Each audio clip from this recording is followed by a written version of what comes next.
तुम्ही जर जल्लोष केला होता, गुलाल उधळला होता, एकमेकांना मिठ्या मारल्या होत्या, पण काय घडलं? जरांगे यांना काय पाहिजे ते फक्त मुख्यमंत्री आणि जरांगे यांनाच माहिती आहे, असं बाळासाहेब थोरात यांनी या सगळ्या प्रकारावर प्रतिक्रिया देताना म्हटलेलं आहे.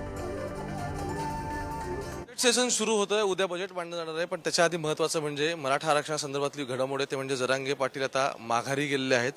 सुरुवातीला ते म्हटले की सागर बंगल्यावरती येणार आहेत, थेट धडकणार आहेत आणि आता त्यांनी एक पाऊल मागे घेतलं असते म्हणतात. नक्की कशा पद्धतीने घडामोडी अॅनलाइज करायच्या?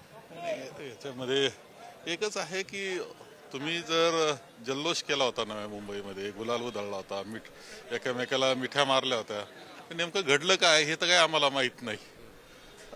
शेवटी जरांगे पाटलांना काय हवं, त्याचं समाधान कसं करायचं हे दोघांनाच माहिती. एक जरांगे पाटलांना आणि माननीय मुख्यमंत्र्यांना त्यांनी चर्चा करावी आणि हे सर्व शांत करावं.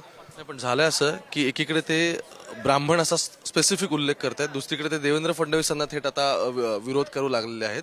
अशा वेळी शिंदे त्यांच्या पाठीशी उभे आहेत की नाही हे पण कसं कळायला मार्ग होईल? कारण शिंदेंनी काल स्वतः त्यांना असं म्हटलं की कायदा सुव्यवस्था हातात घेऊन.